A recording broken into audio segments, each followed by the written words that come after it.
Parole du Seigneur du lundi de la 9e semaine du temps ordinaire.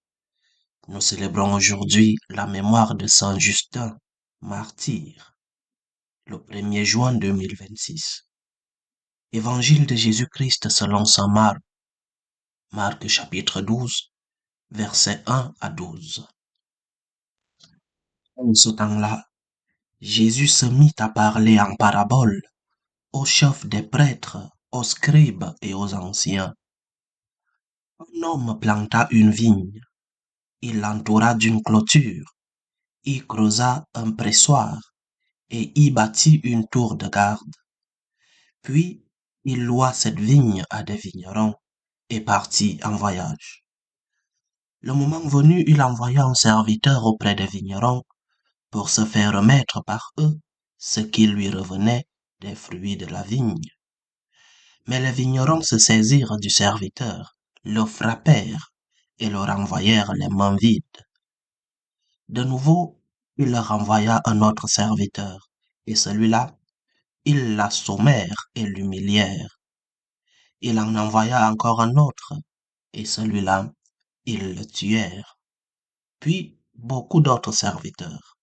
Ils frappèrent les uns et tuèrent les autres. Il lui restait encore quelqu'un, son fils bien-aimé. Il envoya vers eux un dernier, en se disant, ils respecteront mon fils. Mais ces vignerons-là se dirent entre eux, voici l'héritier, allons-y, tuons-le, et l'héritage va être à nous.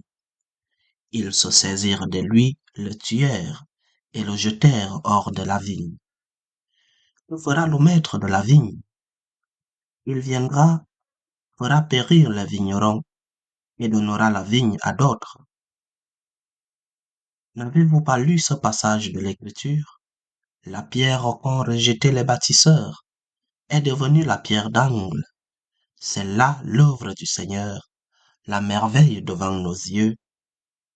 Les chefs du peuple cherchaient à arrêter Jésus, mais ils eurent peur de la foule. Ils avaient bien compris en effet qu'il avait dit la parabole à leur intention. Ils le laissèrent donc et s'en allèrent. Acclamons la parole de Dieu. Dieu ne se lasse pas d'envoyer ses messagers. Dieu ne se lasse pas dans la recherche de notre conversion. Dieu ne se fatigue pas, il n'abandonne pas, parce qu'il cherche notre bien.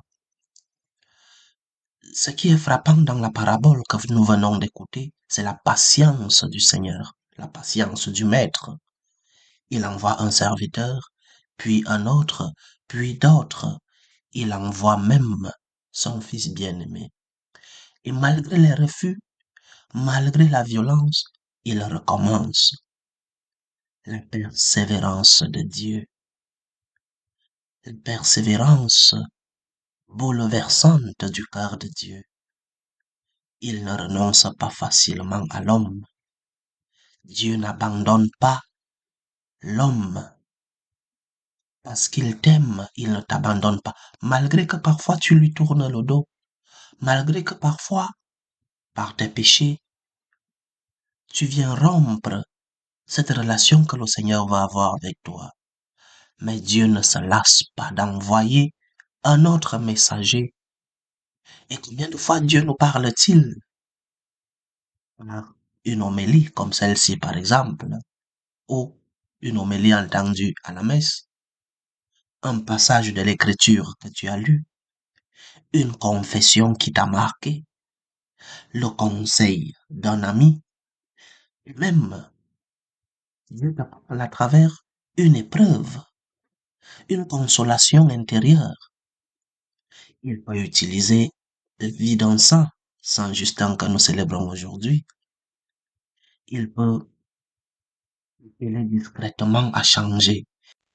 Le Seigneur, dans son amour, donc, multiplie les formes pour t'arriver, les formes pour arriver à ton cœur, ce cœur dur, ce cœur de pierre. Il cherche ta conversion avec une délicatesse infinie. Il multiplie les stratégies pour que tu puisses accepter de porter des fruits, pour que tu puisses lui ouvrir les portes de ton cœur. Mais nous pouvons parfois ressembler à ces vignerons parce que nous résistons à ces appels de Dieu. Nous entendons, mais nous remettons à plus tard.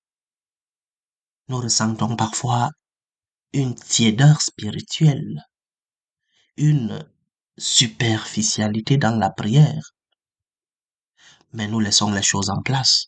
Nous savons bien que nous sommes en train de tuer le messager.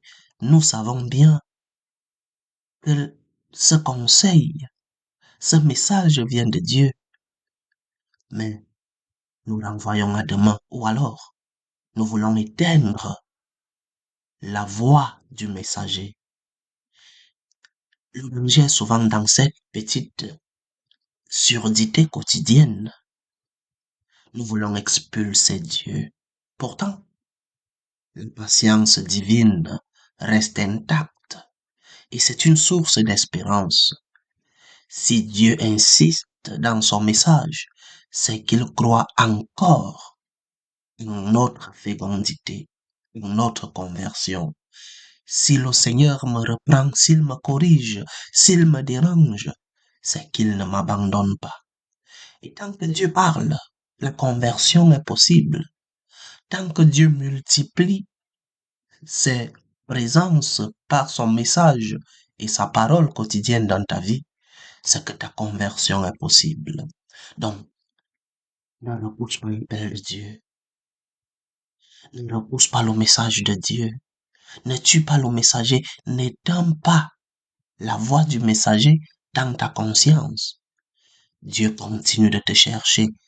Il t'aime infiniment et il multiplie des stratégies pour que tu puisses revenir au chemin et pour que tu puisses porter des fruits.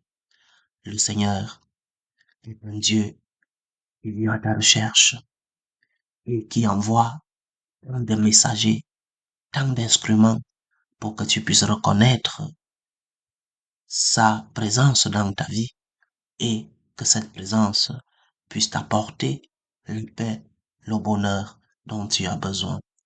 Accueille le messager, donne les fruits que le Seigneur a besoin de trouver dans ta vie.